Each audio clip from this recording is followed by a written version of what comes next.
नमस्कार साथियों, कैसे हैं आप सभी। मैं विनय तिवारी एक बार फिर आपके अपने परिवार एसएससी अड्डा एंड रेलवे अड्डा 24/7 में हार्दिक स्वागत करता हूं। उम्मीद करता हूं और आशा करता हूं आप सभी मित्र, सभी दोस्त और सभी साथी अच्छे होंगे, मस्त होंगे और स्वस्थ होंगे और अपनी पढ़ाई लिखाई को बेहतरीन तरीके से कर रहे होंगे। तो आज मैं आप सभी लोगों के समक्ष दो बहुत ही महत्वपूर्ण वैकेंसीज़ के बारे में डिस्कशन करने के लिए आया हूँ। ये दो वैकेंसीज़ ऐसी हैं जिसको हर कोई भर सकता है, जिसकी तैयारी हर कोई कर सकता है। इसमें कोई ऐसा पैरामीटर नहीं है जिससे आप इस फॉर्म को ना भर पाए। तो आप सब लोग इस फॉर्म को भरने के लिए एलिजिबल होंगे, लेकिन उससे पहले आपको जानकारी पता होनी चाहिए। अगर आपके पास जानकारी होगी तो आप फॉर्म आराम से भर सकते हैं। अगर आपके पास जानकारी नहीं है तो आपको फॉर्म भरने में दिक्कत आ सकती है। तो सभी मित्र एक बार जल्दी से जुड़ जाएंगे, जो भी अभी तक ना जुड़ पाए हों शेयर कर देंगे, जिन्होंने अब तक शेयर नहीं किया। तो देखिए, मैं आज आप लोगों के सामने डिस्कस करने वाला हूँ रेलवे भर्ती 2024 ग्रुप डी एंड एनटीपीसी। कब तक फॉर्म आएगा, कब एग्ज़ाम होगा और क्या सारी डिटेल है, क्या फ़ीस लगती है, क्या एग्ज़ाम का पैटर्न होता है, कैसे तैयारी करोगे, यूट्यूब पे क्लासेस कब मिलेंगी, कि मेरी क्लास कब होगी रीजनिंग की, ये सारी चीज़ें मैं आपको यहाँ पर डिस्कस करने वाला हूँ। तो चलिए शुरू किया जाए। यस, समय नहीं लेते हैं, शुरू करते हैं। सबसे पहले अगर आपने रेलवे का कैलेंडर देखा हो तो जो आपको बहुत अच्छे से विधिवत पता होगा। अगर मैं बात करूँ, इन्होंने कहा था जनवरी से मार्च के बीच में आपका एएलपी असिस्टेंट लोको पायलट का नोटिफिकेशन आएगा। आ गया, एएलपी का नोटिफिकेशन आ गया और फॉर्म भरे जा चुके हैं। ठीक है। फिर इन्होंने दूसरा कमिटमेंट किया था कि हम आपको अगली जो वैकेंसी देंगे वो टेक्नीशियन की भर्ती देंगे। तो देखो यहाँ पर इन्होंने टेक्नीशियन की भर्ती का नोटिफिकेशन भी दे दिया है और अप्रैल में इसके फॉर्म को भरने की आखिरी तारीख है। मतलब, और ये भी कहा गया है रेलवे मिनिस्टर अश्विन वैष्णव जी की तरफ से कि अब ऐसे हर साल वैकेंसीज आएंगी।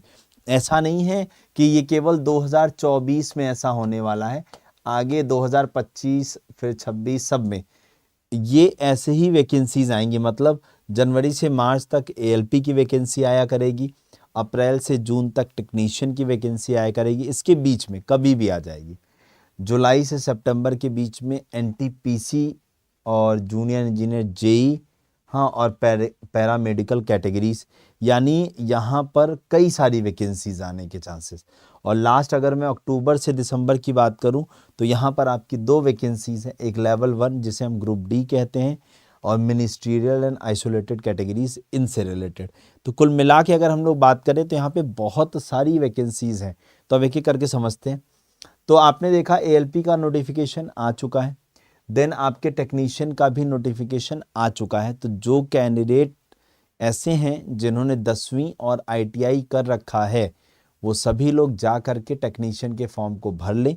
टेक्नीशियन की इन्फॉर्मेशन के लिए आप मेरी वीडियो देख सकते हैं, जो आप लोग को एसएससी अड्डा 24/7 यूट्यूब चैनल पे भी मिल जाएगी और रेलवे अड्डा 24/7 यूट्यूब चैनल पे भी मिल जाएगी। और कैसे फॉर्म भरें उसके भी एक एक स्टेप को मैंने आप लोग को बता दिया है, तो आप लोग उस वीडियो को भी देखकर वो समझ सकते हैं। ठीक है, चलिए हम बात करते हैं मेन वैकेंसी, जिसको मैंने बोला NTPC, non technical popular category इसका फुल फॉर्म होता है। तो यहाँ पर आप देखिएगा तो नॉन टेक्निकल पॉपुलर कैटेगरी में दो प्रकार की वैकेंसीज आती हैं। एक आती है ग्रेजुएट लेवल के लिए और एक आती है अंडर ग्रेजुएट लेवल के लिए। तो ग्रेजुएट लेवल की जब हम बात करते हैं तो वो वैकेंसी जिसमें ग्रेजुएशन होगी मिनिमम क्वालिफिकेशन, और अंडर ग्रेजुएशन का मतलब जिसमें 12वीं होगी आपकी क्वालिफिकेशन। तो जो लेवल 2 और 3 की वैकेंसी होगी वो होंगी 12वीं के लिए और वो कोई भी भर सकता है और यहाँ बहुत अच्छी अच्छी पोस्टें आती हैं। ठीक है, और जो लेवल 4, 5 और 6 की बात कर रहे हैं, यहाँ पर अगर हम लोग बात करें ग्रेजुएशन वाले पे तो यहाँ गुड्स गार्ड, स्टेशन मास्टर, ऐसी पोस्टें जो होती हैं वो यहाँ पर आती हैं। तो लेवल 6 का जो यहाँ पर पोस्ट है वो आपके स्टेशन मास्टर का, गुड्स गार्ड का ये पोस्ट है, बहुत अच्छी पोस्ट है। समझ गए। हाँ, जब मैंने 12वीं बोला तो उसमें ये कहीं नहीं लिखा है कि आपने पीसीएम से पास हो तो आप भर सकते हो, ठीक है, ऐसा नहीं मेंशन है कहीं। 12वीं पास, ग्रेजुएशन पास, और ग्रेजुएशन का मतलब ये भी नहीं है कि आपने बीए किया हो तो आप नहीं भर सकते। BA, BSc, BCom, BTech, MTech कुछ भी किया हो आप फॉर्म भर सकते हैं। हाँ, वैकेंसी आएगी कब बेटा, तो मैंने बताया जून या जुलाई में इसका नोटिफिकेशन आ जाएगा। जून या जुलाई में जो है इसका नोटिफिकेशन आ जाएगा। और देखो मार्च आपका चल रहा है, तो अप्रैल, मई, जून 3 महीने आपके पास इधर है। भैया तैयारी में तो अभी से लगना होगा ना, तैयारी में तो अभी से लगना होगा, क्योंकि 5 से 6 महीने का समय चाहिए। यहाँ पेपर का लेवल अच्छा आता है, मैं आपको बहुत अच्छे से पहले ही क्लियर कर दूं, यहाँ पेपर का लेवल बहुत अच्छा है। ठीक, आगे बढ़ते हैं। फिर उसके बाद ये होगी एनटीपीसी की। फिर जूनियर इंजीनियर की वैकेंसी अलग से आती है, जो आपकी ये भी इसी के बीच में आएगी। उसके बाद पैरा मेडिकल कैटेगरीज, मतलब जो आपके रेलवे हॉस्पिटल्स हैं उसमें भी रिक्रूटमेंट होता है, तो वो भी इनकी तरफ से आएगी। और इसी में मैं एक चीज़ और ऐड करना चाहूँगा, आप लोग को पता है कि आरपीएफ की वैकेंसी भी, यस, आप लोगों ने देखा है कि अप्रैल के महीने में आरपीएफ की वैकेंसी भी अलग से आ रही है। आरपीएफ एसआई है और कांस्टेबल है, ये अलग से इसलिए आ रही है क्योंकि खैर कहने को तो रेलवे रिक्रूटमेंट बोर्ड आरआरबी ही सारी चीज़ कर रहा है, लेकिन ये रेलवे की प्रॉपर वैकेंसी में कंसीडर नहीं होता, यहाँ हाइट होती है, इस वजह से ये अलग अलग रखा गया है। ठीक है, यहाँ पर किसी में कोई हाइट का क्राइटेरिया नहीं है, आप 4 फुट के भी होगे, आप 2 फुट के भी होगे तो भी आप फॉर्म भर सकते हो, क्योंकि आप एग्जाम क्वालिफाई करोगे। ठीक, उसके बाद अक्टूबर से दिसंबर जो ये लेवल 1 लिखा है ना, यही आपके ग्रुप डी की वैकेंसी है, ये आपके ग्रुप डी की वैकेंसी है। और इसके लिए क्या क्वालिफिकेशन मांगी जाएगी, सब कुछ मैं अब आपके आगे डिस्कस करने जा रहा हूं। ठीक है, आगे बढ़े, यहां तक की सारी बात समझ में आ गई, क्लियर है? यस, आगे बढ़ते हैं। अब देखो, अब आ जाओ, सिलेक्शन का प्रोसेस क्या है एनटीपीसी के एग्जाम का या ग्रुप डी के एग्जाम का, सिलेक्शन का क्या प्रोसेस है। तो देखो बेटा, जब हम बात करते हैं एनटीपीसी के एग्जाम में, तो यहाँ पर CBT 1, first stage of CBT, इसको मैं ऐसे बोल दूं सीबीटी 1, इसको मैं क्या बोल देता हूँ बेटा, सीबीटी 1। ठीक है, एक होगा आपका सीबीटी 1, फिर होगा सीबीटी 2, फिर टाइपिंग टेस्ट या स्किल टेस्ट होगा, डॉक्यूमेंट वेरिफिकेशन और देन मेडिकल। तो देखो, अब मेरी बात को ध्यान से सुनिएगा और समझिएगा। जब हम बात करते हैं सीबीटी 1, तो सीबीटी 1 कैसा होगा मैं अभी आपको बताने वाला हूँ। रेलवे का एग्जाम इसलिए बहुत सारे बच्चे देना चाहते हैं क्योंकि इसमें इंग्लिश नहीं आती है, पहली बात। दूसरी बात, जब आप दोनों सीबीटी क्वालिफाई कर लेते हैं, देखो यहाँ पर level 2, level 3, level 4, level 5, level 6, इन सब के लिए सीबीटी 1 तो कॉमन होता है, लेकिन लेवल 2, लेवल 3 और लेवल 4, लेवल 5, 6 इनके लिए सीबीटी 2 अलग अलग होता है। सीबीटी 1 कॉमन होता है सारे लेवल्स के पोस्ट के लिए, लेकिन सीबीटी 2 जो होता है वो सभी लेवल की पोस्ट के लिए अलग कंडक्ट कराया जाता है। ठीक है, चलिए अब स्किल टेस्ट और टाइपिंग टेस्ट। टाइपिंग टेस्ट में आपको सिंपल सी बात बताऊं, अगर आप टाइपिंग की बात करते हैं, टाइपिंग की, तो टाइपिंग में जब इंग्लिश की बात होगी तो यहाँ पर 30 वर्ड पर मिनट की स्पीड पे टाइपिंग करनी होगी, और हिंदी के लिए आपका 25 वर्ड पर मिनट की स्पीड पे टाइपिंग करनी होगी। और यहाँ पर जो है, जहाँ तक मेरे को आइडिया है, कुर्ती देव आपका फॉन्ट होता है जिस पर टाइपिंग मांगी जाती है हिंदी में, बाकी इंग्लिश में कोई फॉन्ट नहीं होता है। ठीक है, चलिए अब अगर हम ग्रुप डी के, ये तो एनटीपीसी का, अभी सब कुछ क्लियर होगा। ग्रुप डी के एग्जाम की जब हम बात करते हैं तो यहाँ पर एक एग्जाम होता है, उसके बाद फिजिकल होता है। फिजिकल में बेटा एक जैसे कुछ 35 किलो का एक लोड लेकर, बोझ लेकर आपको कुछ दूरी ट्रेवल करनी होती है।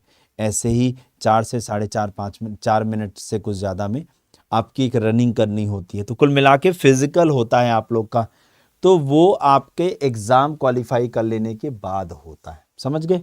ठीक है, उसके बाद डॉक्यूमेंट वेरिफिकेशन, देन मेडिकल, कहीं आपको कोई समस्या तो नहीं है। ठीक, चलिए अब मैं आपको पिछला एनटीपीसी जो हुआ था, देखो ना, प्रीवियस एनटीपीसी वैकेंसी डिटेल्स में लेकर आया हूं कि पिछली बार जो एनटीपीसी का एग्ज़ाम कंडक्ट हुआ था उसमें कैसे कैसे चीज़ें आई थी, किस तरीके से चीज़ें हुई थी। तो जब मैं एनटीपीसी बात करता हूं पिछले, तो 35,277 वैकेंसी पिछले एनटीपीसी में निकाली गई थी। हाँ ठीक। अब पिछली साल जब फॉर्म आया था एनटीपीसी का, तो वो 1 मार्च 2019 को फॉर्म आया था। फिर फेज़ 1 या जो आपकी अभी लेवल 1 लेवल 2 था, तो लेवल वाइज जो आपके एग्ज़ाम्स थे वो 18 दिसंबर से लेकर 31 जुलाई, मतलब सोचो 2020 दिसंबर से शुरू हुआ था और 2021 जुलाई तक ख़त्म हुआ था, क्योंकि इसी बीच में कोविड आ गया था। आप लोगों को पता है ना, कोविड आ गया था, उसकी वजह से ये सब डिले हुआ था। फिर फेज़ 1 यानी जो सीबीटी 1 था, सीबीटी 1 का रिजल्ट आता है 15 जनवरी 2022 को। फेज़ 2 का एग्ज़ाम 9 से 10 मई 2022 के बीच में कंडक्ट कराया जाता है। अब यहाँ पर देखो, सीबीटी 2 फेज़ 2 एग्ज़ाम 12-17 जून हो गया। ऐसे अलग अलग लेवल का, जैसे लेवल 2 का अलग हुआ, लेवल 3 का अलग हुआ, लेवल 4 का अलग हुआ, लेवल 5 का अलग हुआ, सबके एग्ज़ाम अलग अलग हुए। ठीक है।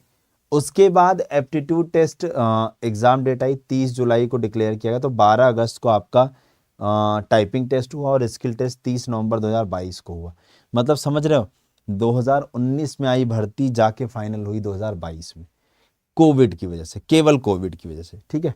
चले, अगर हम आगे की तरफ चलें, तो ग्रुप डी की जब हम बात करते हैं बेटा, ग्रुप डी में 1,03,769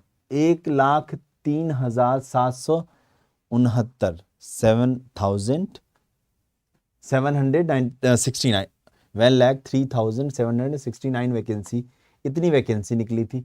फॉर्म आपका 12 मार्च 2019 को लगभग उसी के हिसाब से आया था।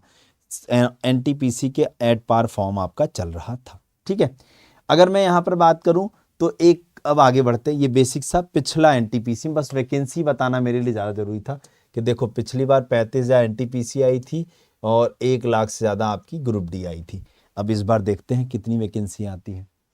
फॉर्म फी क्या होती है बेटा, तो चाहे एनटीपीसी का एग्ज़ाम हो चाहे ग्रुप डी का, 500 रुपये फीस होती है अनरिजर्व ओबीसी और ईडब्ल्यूएस के लिए। हाँ, और उसके बाद चाहे SC/ST हो, एक्स सर्विसमैन है, ट्रांसजेंडर हो, उन सब के लिए 250 रुपये। इसमें से 400 रुपये रिफंडेबल है और इसका पूरा का पूरा 250 रिफंडेबल है। कब? जब आप सीबीटी दे लेते हो तब। ठीक है। उसके बाद एज लिमिट क्या होती है बेटा, तो देखो एनटीपीसी की जो एज लिमिट होती है, हाँ, यानी जो अंडर ग्रेजुएशन वाली पोस्ट है उसके लिए 18 से 30 साल और जो ग्रेजुएशन के ऊपर वाली पोस्ट है उसके लिए 18 से 33 साल। लेकिन एक बात का ध्यान रखिएगा, चाहे आपका एएलपी हो चाहे टेक्नीशियन हो, 3 साल का एज रिलैक्सेशन मिला है सभी को, 3 साल का एज रिलैक्सेशन सभी को मिला है, तो यहाँ पर भी मिलेगा। तो ये जो एज होगी ये 18 से 33 साल हो जाएगी और जो ये एज होगी ये 18 से 36 साल आएगी नोटिफिकेशन में, जैसे अभी टेक्नीशियन का है उसी तरीके से। उसके अलावा ओबीसी को जो 3 साल का एज रिलैक्सेशन मिलता है वो मिलेगा, SC/ST को जो 5 साल का एज रिलैक्सेशन मिलता है वो एज इट इज़ मिलेगा। ठीक है। जब हम ग्रुप डी की बात करते हैं तो यहाँ पर 18 से 30 साल एज होती है, लेकिन यहाँ भी अगर एज रिलैक्सेशन मिला तो ये 18 से 33 साल हो जाएगा और ये ओबीसी और SC/ST का तो ये कॉमन है, ये इन 3 साल के अलावा मिलेगा। मतलब अगर ऐसे में बात करूँ तो ओबीसी की एज 18 से 36 साल हो जाएगी ग्रुप डी में। समझ गए? ये एज लिमिट हो गई, फॉर्म फीस हो गई। अब आ जाओ क्या क्वालिफिकेशन है यहाँ पर। तो जब हम एनटीपीसी की बात करते हैं तो यहाँ पर बेटा कुछ 2 पोस्ट जो है लेवल 2 और लेवल 3 की, जो लेवल 2 और लेवल 3 की पोस्ट है हमारी उसके लिए 12th पास मांगा है। ठीक है। और जो लेवल 4, लेवल 5 और लेवल 6 की पोस्ट है, जो लेवल 4, 5 और 6 की पोस्ट हैं उसके लिए ग्रेजुएशन। अब ग्रेजुएशन यानी स्नातक मांगा है, तो स्नातक में कुछ भी करे हो, BA, BSc, BCom और 12th पास में किसी से भी 12th पास किया हो आप एलिजिबल हो। यहाँ पर 10th पास या ITI, वैसे मैं आपको बताऊं तो जब 1 लाख भर्ती आई थी तो केवल 10वीं पास मांगा गया था कि आपने केवल 10वीं पास किया हो तो आप फॉर्म भर दो, क्योंकि आईटीआई करने वाला बच्चा कम होता है, लेकिन 10वीं पास की जब बात होती है तो बहुत सारे छात्र हमारे पास मिल जाते हैं हमें। तो पूरे चांसेस हैं कि इस बार भी 10th पास, क्योंकि बीच में एक नोटिस आया था जिसमें आईटीआई का जिक्र कर दिया गया था, या लगा हुआ है या, तो ये 10वीं पास वाले सारे लोग ग्रुप डी के लिए एलिजिबल हो जाते हैं। और हम चाहते भी हैं, मैं चाहता हूं कि इस बार भी 10वीं पास ही मांगा जाए तो मज़ा आ जाएगा। ठीक है, चलिए आगे तरफ चलते हैं। आगे तरफ चलें तो सैलरी कितनी मिलती है बेटा, तो देखो एनटीपीसी में मैंने बताया लेवल वाइज सैलरी मिलती है, और ग्रुप डी में आपकी जो बेसिक सैलरी होती है वो 22,500 से लेके 25,380 रुपये के बीच में। और यहाँ देखो अंडर ग्रेजुएट पोस्ट के लिए जो जिसमें कौन कौन सी पोस्ट हैं, जूनियर क्लर्क कम टाइपिस्ट, अकाउंट क्लर्क कम typist, junior time keeper, train keeper और कॉमर्शियल कम ट्रेन टिकट, तो 19,900 19,900 19,900, तो कॉमर्शियल कम टिकट क्लर्क का 21,700। ठीक है, और बाकी और सारी पोस्टें जैसे ट्रैफिक असिस्टेंट 25,000, गुड्स गार्ड इतना, ये बेसिक सैलरी है बेटा। इसके अलावा ये बेसिक सैलरी है, इसके अलावा टीए, डीए, एचआरए ये सब मिलके सैलरी और ज़्यादा हो जाती है, समझ गए। सीनियर देखो गुड्स गार्ड जो मालगाड़ियाँ होती हैं ना, उसमें जो पीछे गार्ड होता है उसे गुड्स गार्ड कहते हैं आप लोग का। हाँ, ट्रैफिक असिस्टेंट हो गया, उसके बाद सीनियर कॉमर्शियल कम टिकट क्लर्क, तो जो आपके टिकट क्लर्क होते हैं वो, हाँ, उसका सीनियर क्लर्क कम टाइपिस्ट हो गया, जूनियर अकाउंट्स असिस्टेंट कम typist, senior time keeper, commercial apprenticeship और स्टेशन मास्टर। ये देखो ये जो आपकी पोस्टें दिख रही है ना, ये तो लेवल 2 और 3 लेवल, ये सब लेवल 4, ये लेवल 6 की पोस्ट है, आपकी लेवल 6 की पोस्ट है। तो ऐसे ही ये जितनी पोस्टें हैं ये लेवल 4, 5 और 6 की पोस्ट है, इसीलिए इनकी सैलरी बेसिक इतनी ज़्यादा है। जब बेसिक इतनी ज़्यादा है तो अलाउंसेस वगैरह मिला करके सैलरी जब बनती है तो वो बहुत ज़्यादा बन जाती है, समझ गए, बहुत अच्छी सैलरी बनती है। चलिए आगे बढ़ते हैं। अगर हम लोग बात करते हैं एग्ज़ाम पैटर्न का, तो एनटीपीसी का एग्ज़ाम पैटर्न क्या है। एनटीपीसी में मैंने बताया था 2 सीबीटी होते हैं, तो सीबीटी 1 की जब हम बात करते हैं तो उसमें मैथ्स आते हैं 30 क्वेश्चन 30 नंबर, रीजनिंग आता है 30 क्वेश्चन 30 नंबर, और 40 नंबर की जनरल अवेयरनेस जीएस, जिसमें history, polity, geography, economics, current affair सब होता है। 90 मिनट का आपको समय मिलता है। और सबसे मज़े की बात नेगेटिव मार्किंग की जब हम करते हैं तो नेगेटिव मार्किंग यहाँ पर 1/3 होती है। रेलवे के सभी एग्ज़ाम्स में, चाहे वो अभी टेक्नीशियन की बात हो, चाहे एलपी की बात हो, चाहे आपकी आरपीएफ, कुछ भी आएगा, 1/3 नेगेटिव मार्किंग होती है रेलवे में। ठीक है, ये सीबीटी 1 का एग्ज़ाम हुआ। देन सीबीटी 2 के एग्ज़ाम की बात करता हूँ, सीबीटी 2। तो सीबीटी 2 में देखो सीबीटी 1 में 100 क्वेश्चन था, 100 नंबर का, 90 मिनट का समय था। यहाँ 120 क्वेश्चन हो जाएगा, लेकिन समय वही रहेगा 90 मिनट, और नेगेटिव मार्किंग जो है, जो नेगेटिव मार्किंग है वो भी वही रहेगी 1/3, समझ गए। अब यहाँ क्वेश्चन बढ़ कहाँ गया, मैथ्स में 30 की जगह 35 हो गया, 35 नंबर का, रीजनिंग में 35 क्वेश्चन हो गया 35 नंबर का, और आपका जनरल अवेयरनेस, और जनरल अवेयरनेस की जब हम बात करते हैं यहाँ पर, तो जनरल अवेयरनेस में आपका कितना हो जाएगा, जनरल अवेयरनेस में कितना हो गया, यानी जीएस की जब हम बात करते हैं तो वो कितना हो जाएगा बेटा, तो जीएस में आप लोग का 50 क्वेश्चन 50 नंबर, यानी जीएस का वेटेज यहाँ बढ़ जाता है। ठीक है, चलिए अब हम चलते हैं ग्रुप डी के एग्ज़ाम पैटर्न पे। तो जब हम ग्रुप डी के एग्ज़ाम के पैटर्न की बात करते हैं तो ये है आपका मैथ्स, जीएस और रीजनिंग और साइंस। यहाँ साइंस का वेटेज है बेटा अलग से, समझ गए। तो कुल मिला के 100 क्वेश्चन है, 100 नंबर का है। ठीक है, यस, 25 25 50 50 50 100। यहाँ पर भी 90 मिनट, और नेगेटिव मार्किंग यहाँ भी कितनी है, नेगेटिव मार्किंग कितनी है, 1/3 ही होती है नेगेटिव मार्किंग हर जगह। ठीक है, अब आपके पास देखो बेटा जो इनके फॉर्म्स हैं, आपको पता है जून या जुलाई में आपका एनटीपीसी आ जाएगा, तो एनटीपीसी की तैयारी कर लो, ग्रुप डी अपने आप निकाल लोगे। ठीक है, तैयारी में अभी से जुट जाओ। अगर आप बेटा तैयारी करना चाहते हो, हाँ, अगर आप चाहते हो कि केवल हमें एनटीपीसी करना है सर, तो यह बैच मात्र 880 रुपये में मिल जाएगा, मात्र 880 रुपये में मिल जाएगा। अगर आप केवल ग्रुप डी की तैयारी करना चाहते हैं तो यह बैच मात्र 550 रुपये में मिल जाएगा, केवल ग्रुप डी का। हाँ, लेकिन अब ये देखो 8 5 13 1400 रुपये आपने खर्च किए, मैं कहूँगा मेरा कोड Y461 इसको लगाया, कूपन कोड लगाने पर महापैक ले लो बेटा। हाँ, महापैक ले लो, जिसमें आपको ये दोनों बैच, देखो इन दोनों बैचेस को, फिर आरपीएफ भी इसके अंदर है, कांस्टेबल एसआई सब कुछ इसके अंदर है। 880 अलग से दोगे, 550 दोगे, इसके बाद कोई नया बैच नहीं मिलेगा। इसमें सभी न्यू बैच फ्री होंगे, सभी न्यू बैच फ्री होंगे, सभी न्यू बैच फ्री होंगे, ठीक है। और ये महापैक कितने का पड़ेगा, तो ये मात्र 1750 रुपये में मिल जाएगा आपको। तो कूपन कोड ये लगा के अगर आप महापैक ले लेते हो, अलग से बैच लेना अलग से ले लो, लेकिन अगर आप महापैक ले लेते हो तो सभी एग्जाम की टेस्ट सीरीज भी मिल जाएगी, ई बुक्स भी मिल जाएगी, लाइव क्लास भी मिल जाएगी, रिकॉर्डिंग क्लास भी मिल जाएगी, सब कुछ यहाँ पर आपको मिल जाएगा इस महापैक के अंदर।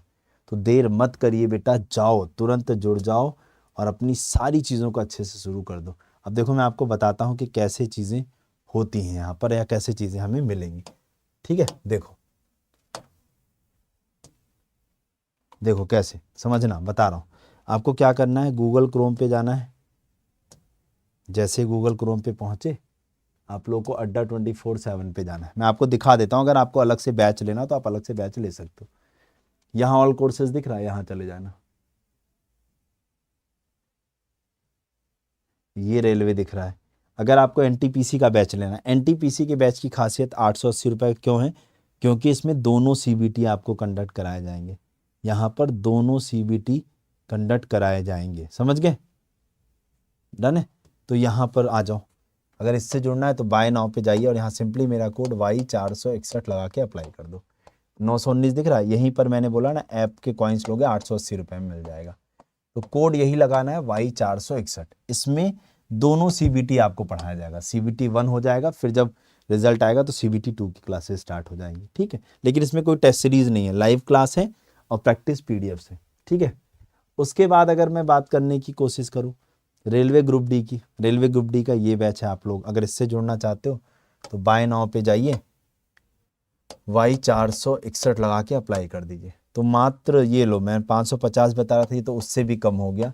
Y461 और कॉइन लगाने पर ये लो, ये आपको 470 रुपये का मिल जाएगा। अब बताओ ग्रुप डी, लेकिन ये 6 महीने वैलिड रहेगा, ये बैच केवल 6 महीने वैलिड रहेगा। इसमें भी लाइव क्लास मिलेगी और आपको प्रैक्टिस। लेकिन अगर आपने महापैक ले लिया तो महापैक के अंदर देख लो आप सारे एग्जाम्स कवर हैं, ALP है, RPF है, ग्रुप डी सब कवर है।